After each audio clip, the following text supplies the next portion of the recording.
uyu munsi tuje dutakira Imana kubera amarira isi yose.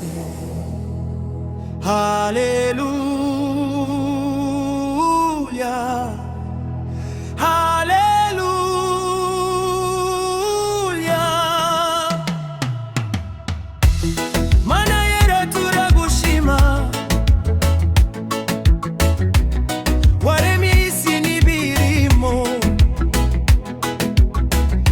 Izuba rirasa kubw'impuhwe zawe, umwuka duhumeka ni impano yawe. Nubwo isi yuzuye imibabaro, izina ryawe riracera. Uri ibyiringiro by'abarira, uri ubuhungiro bwacitse intege. Twakora iki Mana yacu? Twavuga iki ngo uduhume? Twarira amarira angana gute ngo umutima wawe utwitaho?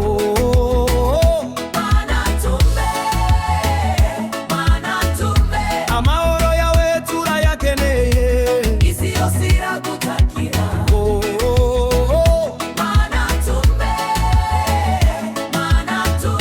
Amahoro yawe turayakeneye, isi yose iragutakira.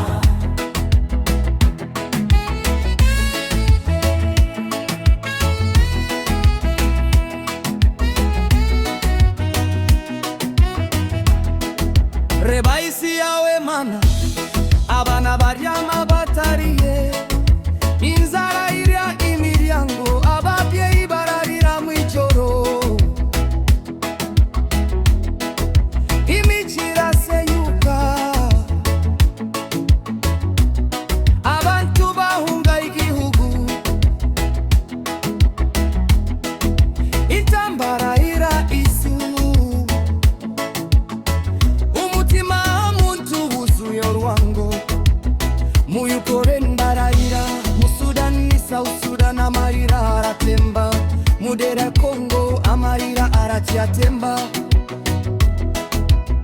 mu Israel no muri Gaza harababara, mu Yemen no muri Syria baratabaza, mu Myanmar no muri Ethiopia barataka, mu Iran amarira ariyongera, mu bihugu byinshi isi irababara.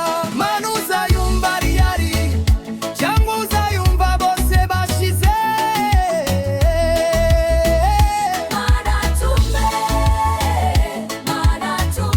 Amahoro yawe turayakeneye, isi yose iragutakira.